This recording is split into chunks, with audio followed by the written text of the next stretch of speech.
യേശുവിൽ സഹോദരങ്ങളെ, ഇന്നത്തെ ഉപാസനയിൽ നാം ചിന്തിക്കുന്നത് കളഞ്ഞുപോയ സ്നേഹത്തെക്കുറിച്ചാണ്.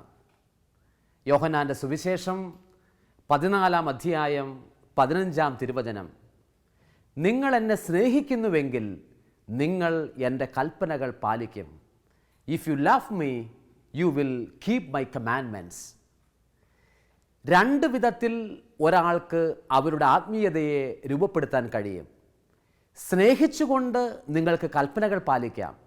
രണ്ടാമതായി, കൽപ്പനകൾ പാലിച്ചുകൊണ്ട് നിങ്ങൾക്ക് സ്നേഹത്തിലേക്ക് പ്രവേശിക്കാം.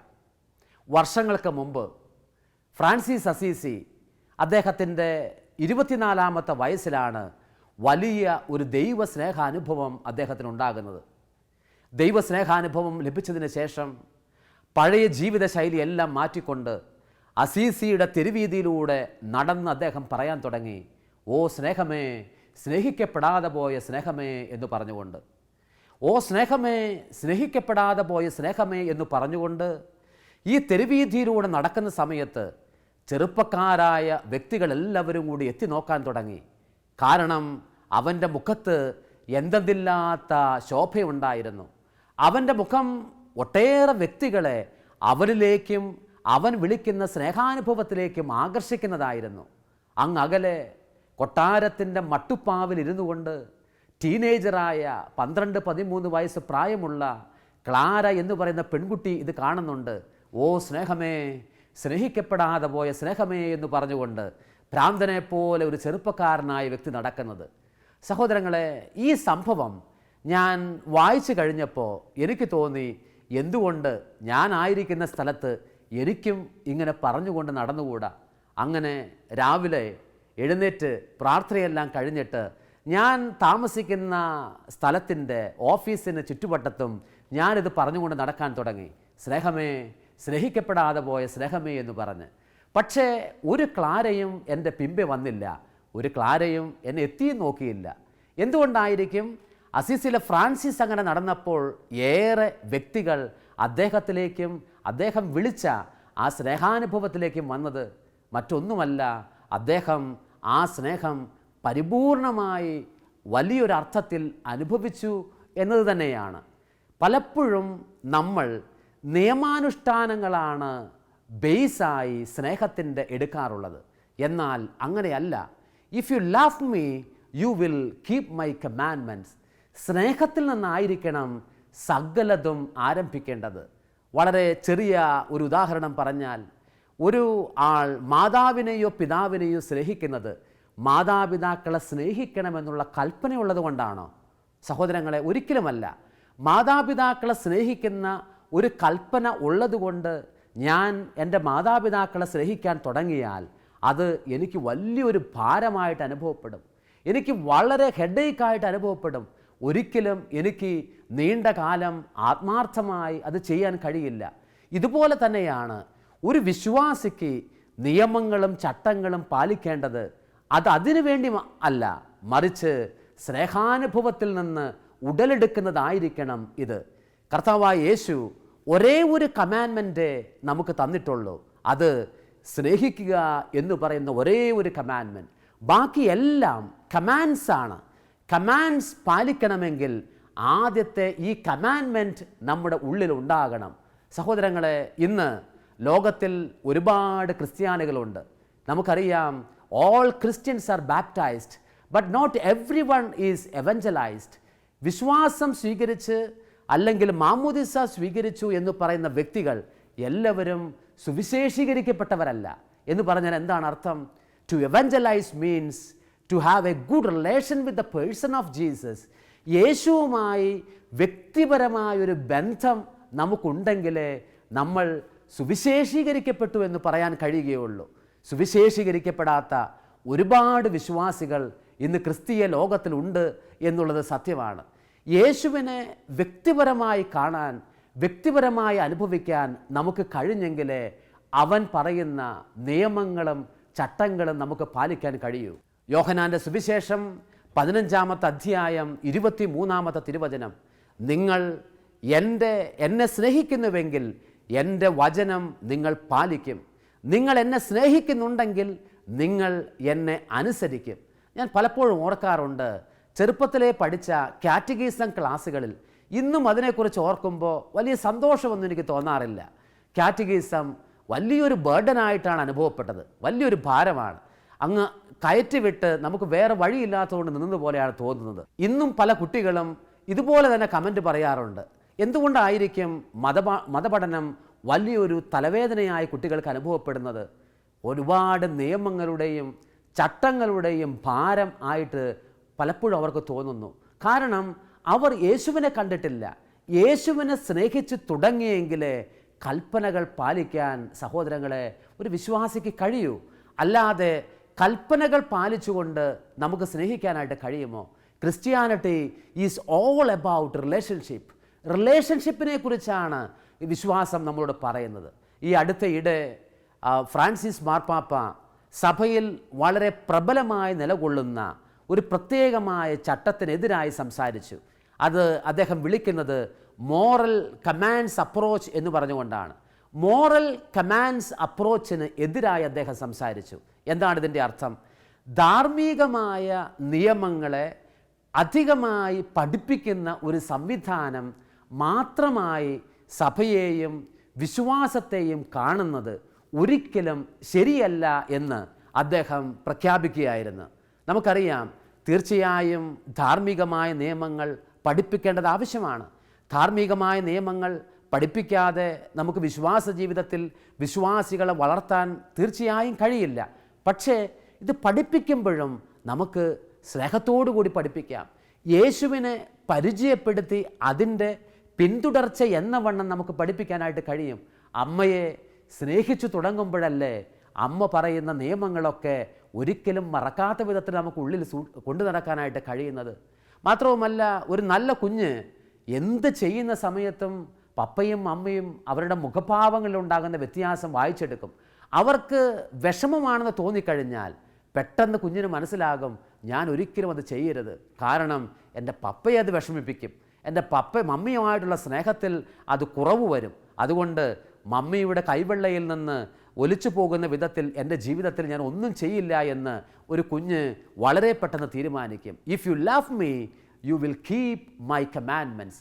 സഹോദരങ്ങളെ, ഈശോ വളരെ കാര്യമായി വളരെ ഗൗരവമായിട്ട് തന്നെ പഠിപ്പിച്ചിട്ടുണ്ട് ചില പ്രധാനപ്പെട്ട പ്രമാണങ്ങൾ. ഉദാഹരണത്തിന് യോഹന്നാൻ്റെ സുവിശേഷം 6-ാമത്തെ അധ്യായത്തിൽ ജീവൻ്റെ അപ്പത്തെക്കുറിച്ച് പഠിപ്പിക്കുന്ന സമയത്ത്, വിശുദ്ധ കുർബാനയെക്കുറിച്ച് പഠിപ്പിക്കുന്ന സമയത്ത് അധ്യായത്തിൻ്റെ അവസാന ഭാഗത്ത് നമുക്ക് കാണാം, ശിഷ്യഗണത്തിൽ ഒരുപാട് പേര് അവനെ വിട്ടുപോയി, അവരാരും അവൻ്റെ അടുത്തേക്ക് വന്നില്ല പിന്നീട് എന്ന്. പക്ഷേ അതുകൊണ്ട് യേശു സത്യം പറയാതിരിക്കുന്നില്ല. യേശു പത്രോസിനെയും കൂട്ടരെയും നോക്കിക്കൊണ്ട് ചോദിച്ചു, നിങ്ങൾക്കും പോകണമെന്നുണ്ടോ? എങ്കിൽ നിങ്ങൾക്ക് പോകാം.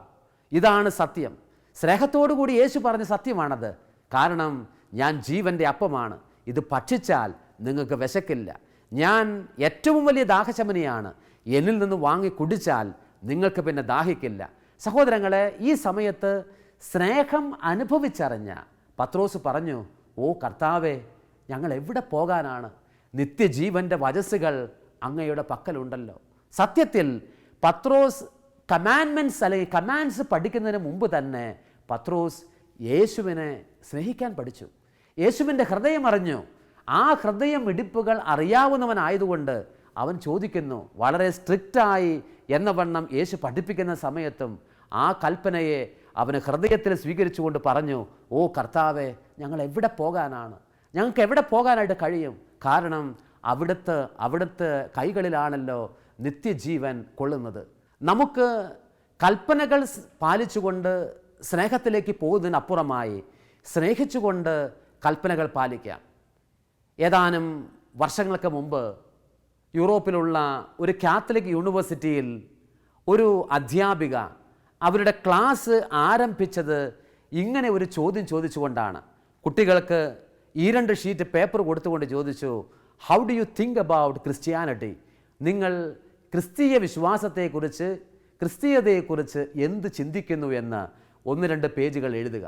അവർ എഴുതാൻ തുടങ്ങി. Christian faith doesn't permit abortion. Christianity is against gay and lesbian relationship, Christianity is against premarital sex, ഇങ്ങനെ തുടങ്ങി ഒരുപാട് ഉത്തരങ്ങൾ എഴുതാൻ തുടങ്ങി. ഇത് കണ്ടു കഴിഞ്ഞപ്പോൾ ആ വിശ്വാസിയായ ടീച്ചർ മനസ്സിലാക്കി, കുട്ടികൾ ക്രിസ്ത്യൻ ആത്മീയതയെക്കുറിച്ച് ചിന്തിച്ചിരിക്കുന്നത് ഒരുപാട് നിഷേധത്തിൻ്റെ കാര്യങ്ങൾ കൊണ്ട് നിറഞ്ഞിരിക്കുന്ന ഒരു മതവിശ്വാസമായിട്ടാണ്. അത് ചെയ്യാൻ പാടില്ല, ഇത് ചെയ്യാൻ പാടില്ല, ഇങ്ങനെ കുറേ നിയമങ്ങളുടെയും ചട്ടങ്ങളുടെയും എന്തോ ഒരു സംവിധാനമായിട്ടാണ് ക്രിസ്തീയ വിശ്വാസത്തെ കുഞ്ഞുങ്ങൾ മനസ്സിലാക്കിയത് എന്ന് അധ്യാപിക തിരിച്ചറിഞ്ഞു. മാത്രവുമല്ല, വളരെ സർപ്രൈസിംഗ് ആയി അവർക്ക് തോന്നിയത്, യേശു അവനെ സ്നേഹിക്കാനും അവനുമായുള്ള ബന്ധമാണ് ഈ വിശ്വാസത്തിൻ്റെ കേന്ദ്രഭാഗമെന്ന് എഴുതിയിരിക്കുന്നവർ 20% കുട്ടികൾ പോലുമില്ല. സഹോദരങ്ങളെ, എന്തുകൊണ്ടാണ് ഈ വിധത്തിലുള്ള കമ്മ്യൂണിക്കേഷൻ അവർക്ക് കിട്ടുന്നത്? മറ്റൊന്നുകൊണ്ടുമല്ല, യേശുവിനെ പരിചയപ്പെടുത്തി കൊടുക്കാതെ നിയമങ്ങൾ നമ്മൾ പറഞ്ഞു കൊടുത്താൽ നിയമം അവർക്ക് പാലിക്കാൻ പറ്റില്ലെന്ന് മാത്രമല്ല, സ്നേഹിക്കാൻ ഒരുപക്ഷെ ഒരു കാലത്തും അവർ പഠിച്ചു എന്നും വരില്ല. ഏതാനും നാളുകൾക്ക് മുമ്പ് ഒരു വൈദികരുടെ കോൺഫറൻസിൽ സംസാരിക്കാനായിട്ട് പോയി. ഞാൻ പുറത്തേക്ക് ഇറങ്ങുന്ന സമയത്ത് ഒരു വൈദികൻ വന്നിട്ട്, എന്നെക്കാളൊക്കെ വളരെ മുതിർന്നൊരു വൈദികനാണ്, അദ്ദേഹത്തിൻ്റെ ഈ ജീവിതം ഉപേക്ഷിക്കുന്നതിനെക്കുറിച്ച് ആലോചിക്കാനും പിടിച്ചു നിൽക്കാൻ യാതൊരു വഴിയില്ലെന്നൊക്കെ പറഞ്ഞുകൊണ്ട് വന്നതാണ്. ഞാൻ ആ ഫാദറിൻ്റെ മുഖത്ത് നോക്കിക്കൊണ്ട് ചോദിച്ചു, father, have you ever loved Jesus? യേശുവിനെ എന്നെങ്കിലും അച്ഛൻ സ്നേഹിച്ചിട്ടുണ്ടോ? അപ്പോൾ സഹോദരങ്ങളെ, അച്ഛൻ പറഞ്ഞ മറുപടി ഇങ്ങനെയാണ്, ഞാൻ ഒരുപാട് കുഞ്ഞുങ്ങളെ ട്രെയിനിങ് നടത്തി സഭയിൽ ചേർത്തിട്ടുണ്ട്. ഞാൻ പിതാക്കന്മാരൊക്കെ ആയിട്ട് വളരെയധികം ബന്ധപ്പെട്ട് വർക്ക് ചെയ്യുന്ന ആളാണ്. എന്തെങ്കിലും തെറ്റുകൾ പറ്റിയാൽ കറക്റ്റ് ചെയ്യും, അല്ലെങ്കിൽ ക്രിട്ടിസൈസ് ചെയ്യും എന്നതിനേക്കാൾ അപ്പുറം ഒരിക്കലും യേശുവിനെ സ്നേഹിച്ച് പഠിക്കുക എന്നുള്ളത് ഞാൻ ചിന്തിച്ചിട്ടില്ല. എൻ്റെ ഫിലോസോഫിക്കൽ എഡ്യൂക്കേഷൻ്റെ കാലത്തോ തിയോളജിക്കൽ ഫോർമേഷൻ്റെ കാലത്തോ ഒന്നും യേശുവിനെ സ്നേഹിച്ചൊന്നും അങ്ങനെ പഠിച്ചിട്ടില്ല. കുറേ വിഷയങ്ങൾ പഠിക്കും, കുറേ കാര്യങ്ങൾ പഠിക്കും, കുറേ ബോധ്യങ്ങൾ കിട്ടിയെന്ന് തോന്നും. പക്ഷേ യേശുവെന്നുള്ള വ്യക്തിയുമായി അങ്ങനെ പേഴ്സണലായ ബന്ധമൊന്നും ഉണ്ടായിട്ടില്ല. സഹോദരങ്ങളെ, നമ്മുടെ വിശ്വാസത്തിൽ എനിക്ക് തോന്നുന്നു വരുന്ന വലിയ ഒരു അപഭ്രംശത്തിൻ്റെ കാരണം യേശുവെന്ന് പറയുന്നുള്ള വ്യക്തിയുമായുള്ള ബന്ധത്തിലുള്ള വീഴ്ചയാണ്. അങ്ങനെ വരുമ്പോൾ ഏതൊരു മതസമൂഹത്തെപ്പോലെയും ഏതൊരു പ്രത്യയശാസ്ത്രത്തെ പോലെയും നമ്മൾ ഈ കൽപ്പനകൾ പാലിച്ചാൽ ഇന്ന സമൂഹത്തിൻ്റെ ആളാണ് എന്നൊരു തോന്നൽ നമുക്കുണ്ടായിരിക്കും. ഇന്ന സഭാ നിയമം പാലിച്ചാൽ, ഉദാഹരണത്തിന് ഞായറാഴ്ച ആ കടമുള്ള ദിവസങ്ങളിലും വിശുദ്ധ കുർബാനയിൽ പങ്കെടുക്കണം. ഈ നിയമം ഉള്ളതുകൊണ്ട് വിശുദ്ധ കുർബാനയ്ക്ക് പോയാൽ എന്തെങ്കിലും പ്രയോജനമുണ്ടോ? ആ നിയമത്തിൻ്റെ പൂർത്തീകരണം മാത്രമാണോ സത്യത്തിൽ നമ്മുടെ വിശ്വാസ ജീവിതമെന്ന് പറയുന്നത്? തീർച്ചയായും നമ്മൾ പോകും. വിശുദ്ധ ബലിക്ക് നമ്മൾ പോകുന്നത് യേശുവിനോട് സ്നേഹമുള്ളതുകൊണ്ടായിരിക്കണം. സ്നേഹമില്ലാതെ പോയതുകൊണ്ട് എന്ത് പ്രയോജനമാണുള്ളത്? ഞാൻ ഓർക്കുന്നു, ഈ അടുത്ത ദിവസം ഒരു 10-65 വയസ്സ് പ്രായമുള്ള ഒരു സ്ത്രീ, അവർ ഏതാനും വർഷങ്ങൾക്ക് മുമ്പ് അമേരിക്കയിലേക്ക് കുടിയേറിയവരാണ്. അമേരിക്കയിൽ വന്ന് അവർ ജോലി ചെയ്യാനായിട്ട് തുടങ്ങി. ജോലി ചെയ്യാൻ തുടങ്ങിയപ്പോൾ ഒരു ബേക്കറി പോലുള്ള ഒരു ഷോപ്പിലാണ് അവർ വർക്ക് ചെയ്യുന്നത്.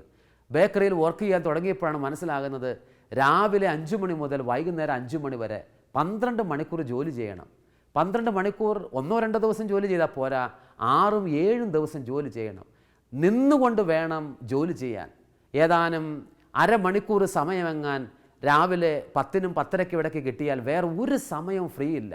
ഈ സമയത്താണ് ഈ സഹോദരി പറയുകയായിരുന്നു, പെട്ടെന്ന് മനസ്സിലേക്ക് ഓർമ്മ വന്നത്, വിശുദ്ധ കുർബാനയുടെ സമയത്ത്, ലേഖനം വായിക്കുന്ന സമയത്ത് പോലും ഇരുന്നു കൊണ്ടാണ് വിശുദ്ധ കുർബാനയിൽ പങ്കുപറ്റിക്കൊണ്ടിരുന്നത്, കാല് വേദനിക്കുന്നു പറഞ്ഞുകൊണ്ട്.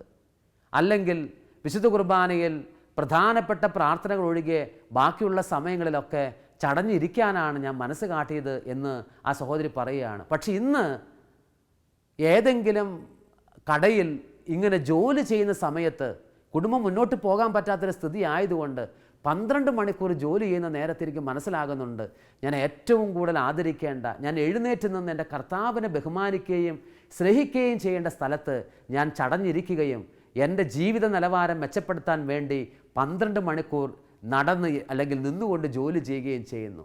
കാരണം സ്നേഹമില്ലാതെ ഞാൻ അവിടെ ചടഞ്ഞിരുന്നു എന്ന് പറഞ്ഞ് അവർ അവരുടെ ജീവിതത്തെക്കുറിച്ച് പരിതപിക്കുകയാണ്. സഹോദരങ്ങളെ ഓർക്കണം, സ്നേഹമില്ലാതെ നമുക്ക് ഒരു കൽപ്പന പാലിച്ചാലും നമ്മുടെ ആത്മീയമായ ജീവിതത്തിൽ ഒരു വളർച്ചയും നമുക്ക് സാധ്യമാകില്ല എന്നൊരു തിരിച്ചറിവ് നമുക്കുണ്ടാകണം.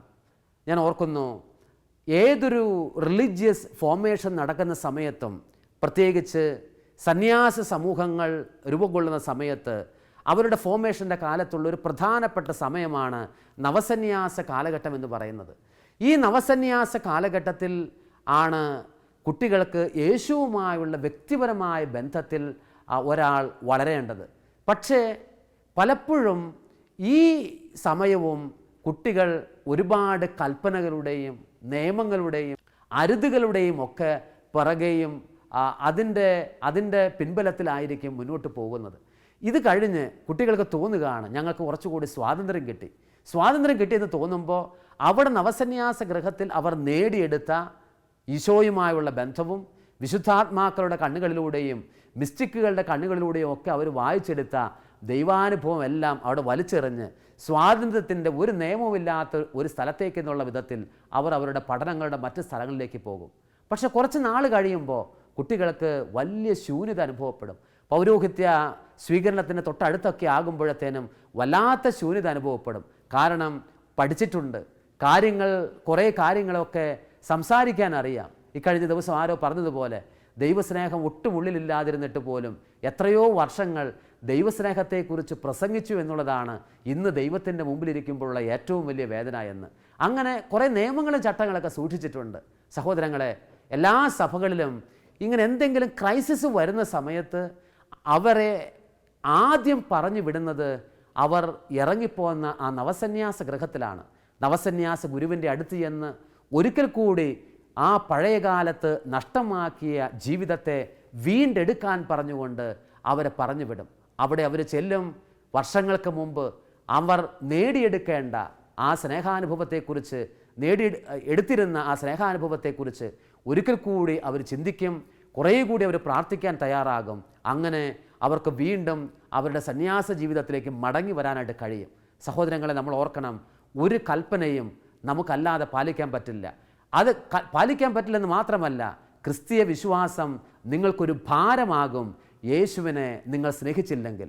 ക്രിസ്തീയമായ ചട്ടങ്ങൾ നിങ്ങൾക്ക് വല്ലാത്ത ഒരു വിഷമകരമായ ഒന്നായി തോന്നും സത്യത്തിൽ നിങ്ങൾ യേശുവിനെ സ്നേഹിച്ചില്ലെങ്കിൽ. യേശുവിനെ സ്നേഹിച്ചുകൊണ്ട് അവൻ്റെ നിയമങ്ങൾ പാലിക്കാൻ നമുക്ക് ശ്രമിക്കാം. If you love me you will keep my commandments. യേശുവിനെ നിങ്ങൾ സ്നേഹിച്ചാൽ നിങ്ങൾക്ക് അവൻ്റെ കൽപ്പനകൾ പാലിക്കാൻ കഴിയും. നമുക്കും പ്രാർത്ഥിക്കാം, ഓ സ്നേഹമേ, സ്നേഹിക്കപ്പെടാതെ പോയ സ്നേഹമേ, നിന്നെ ചേർത്ത് പിടിക്കാൻ ഒരു കൃപ ഒരിക്കൽ കൂടി എനിക്ക് തരണമേ. ദൈവം നമ്മെ അനുഗ്രഹിക്കട്ടെ.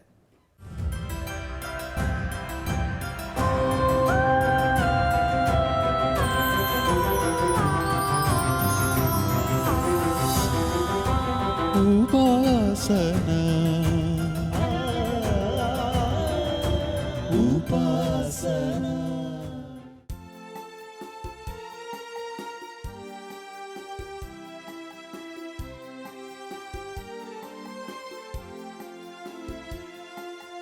അനുപമ സ്നേഹത്തിൻ നിമിഷമിതാ, അനുഗ്രഹമേകുന്ന സമയമിതാ.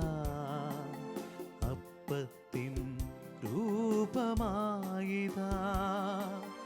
ദിവ്യദാനങ്ങൾ നൽകുന്നു. അനന്തമാം ഈ സ്നേഹത്തെ ആരാധിക്കുന്നു പാരാകെ. അനുപമ സ്നേഹത്തിൻ നിമിഷമിതാ, അനുഗ്രഹമേകുന്ന സമയമിതാ. അപ്പത്തിൻ രൂപമായിതാ, ദിവ്യദാനങ്ങൾ നൽകുന്നു. അനന്തമാ ഈ സ്നേഹത്തെ ആരാധിക്കുന്നു പാരാകെ. എല്ലാ ആരാധനയ്ക്കും യോഗ്യനായ കർത്താവിൻ്റെ മുമ്പിൽ സ്നേഹത്തോടുകൂടി നമുക്ക് നമ്മളെ തന്നെ സമ്പൂർണമായി സമർപ്പിക്കാം. അതെ, കർത്താവ് പറഞ്ഞ വാക്കുകൾ നമ്മുടെ ഹൃദയങ്ങളിലേക്ക് നമുക്ക് കൊണ്ടുവരാം. നിങ്ങൾ എന്നെ സ്നേഹിക്കുമെങ്കിൽ നിങ്ങൾ എൻ്റെ കൽപ്പനകൾ പാലിക്കും. ഈശോയെ, അങ്ങയുടെ കൽപ്പനകൾ പോലും പലതും പാലിക്കുമ്പോഴും ഞങ്ങൾ അങ്ങയെ സ്നേഹിച്ചിട്ടില്ല. അങ്ങയെ സ്നേഹിക്കാതെ ഞങ്ങൾ ബലി അർപ്പിച്ചിട്ടുണ്ട്. അങ്ങയെ സ്നേഹിക്കാതെ അങ്ങയുടെ പേരിൽ സ്ഥാപനങ്ങൾ ഞങ്ങൾ നടത്തിയിട്ടുണ്ട്. അങ്ങുമായി യാതൊരു ബന്ധവുമില്ലാതെ ശുശ്രൂഷകൾ ഞങ്ങൾ നടത്തിയിട്ടുണ്ട്. അങ്ങയിൽ നിന്ന് ചിലത് സ്വീകരിക്കാൻ വേണ്ടി മാത്രം ഞങ്ങൾ ധ്യാന ശുശ്രൂഷകളിൽ പങ്കുപറ്റിയിട്ടുണ്ട്. എന്നാൽ അങ്ങയെ സ്നേഹിക്കാൻ പലപ്പോഴും ഞങ്ങൾ മറന്നുപോയി. ഈശോയെ, ഈ സമയം അങ്ങയുടെ വലിയ സ്നേഹം കൊണ്ട് ഞങ്ങളുടെ ഓരോരുത്തരുടെയും ഹൃദയങ്ങളെ നിറക്കണമേ എന്ന് ഞങ്ങൾ പ്രാർത്ഥിക്കുന്നു. അതെ, ഇതിനു വേണ്ടിയല്ലേ അവൻ വന്നത്. ഇനി ഒരിക്കലും നിങ്ങളെ ഞാൻ ദാസന്മാരെന്ന് വിളിക്കുകയില്ല, സ്നേഹിതരെ എന്നേ വിളിക്കൂ. ചുംബനം കൊണ്ട് ഒറ്റിക്കൊടുക്കാൻ വന്നവനെ പോലും സ്നേഹിത എന്ന് നീ വിളിച്ചു. ഈശോയെ, നിന്റെ അതുല്യമായ സ്നേഹം ഈ സമയം ഞങ്ങളുടെ ഓരോരുത്തരുടെയും അടുത്തേക്ക് നീ അയക്കണമേ. നിന്റെ സ്നേഹത്താൽ ഹൃദയങ്ങളെ രൂപാന്തരപ്പെടുത്തണമേ. വെറുപ്പിനെ അകറ്റുന്ന, വിപരീതമായ സാഹചര്യങ്ങളെ അകറ്റുന്ന, തിന്മയെ ഉന്മൂലനം ചെയ്യുന്ന നിന്റെ വലിയ സ്നേഹം കൊണ്ട് ഞങ്ങളുടെ ഹൃദയങ്ങളെ എല്ലാം നിറയ്ക്കണമെന്ന് സ്നേഹത്തോടെ നമുക്ക് പ്രാർത്ഥിക്കാം. ഓ സ്നേഹമേ, സ്നേഹിക്കപ്പെടാതെ പോയ സ്നേഹമേ, സ്നേഹമേ, ലോകമറിയാതെ പോയ സ്നേഹമേ, സ്നേഹമേ, അന്ധകാരത്തിൽ കഴിയുന്ന പരകോടി ജനങ്ങൾ അറിയാതെ പോയ സ്നേഹമേ, എല്ലാവർക്കുമായി നിന്നെ ഞങ്ങൾ ആരാധിച്ചു വണങ്ങുന്നു. നീർച്ചാലുകൾ തേടി വരും മാൻപേട പോൽ ഞാൻ വരുന്നു.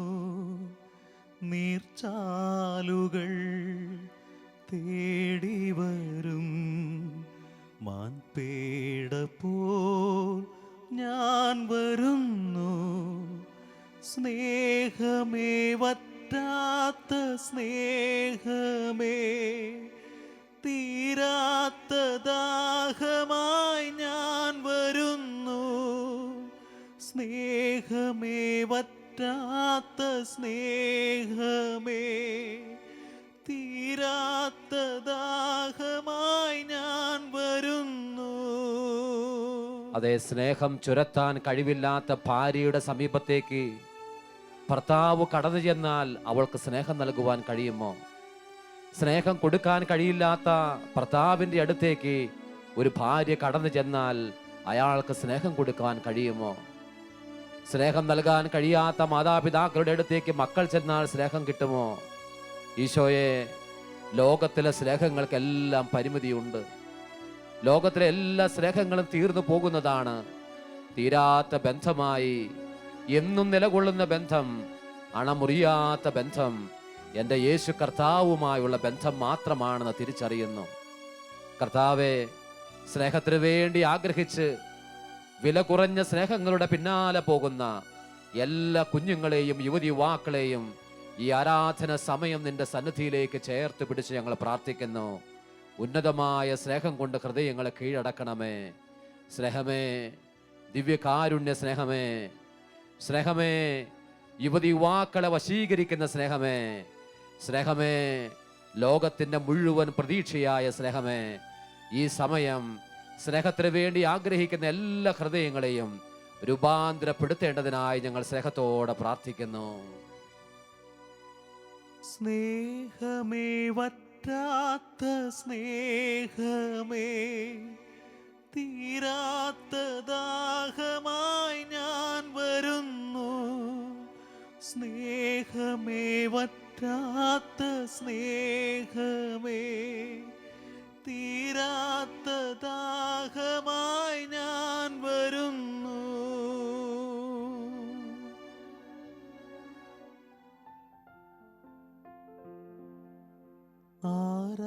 ആരാധിക്കുന്നു ദൈവമേ, ഓസ്തിയായി ദിവ്യ സ്നേഹമേ. ആരാധിക്കുന്നു ദൈവമേ, ഓസ്തിയായി ദിവ്യ സ്നേഹമേ, ആരാധിക്കുന്നു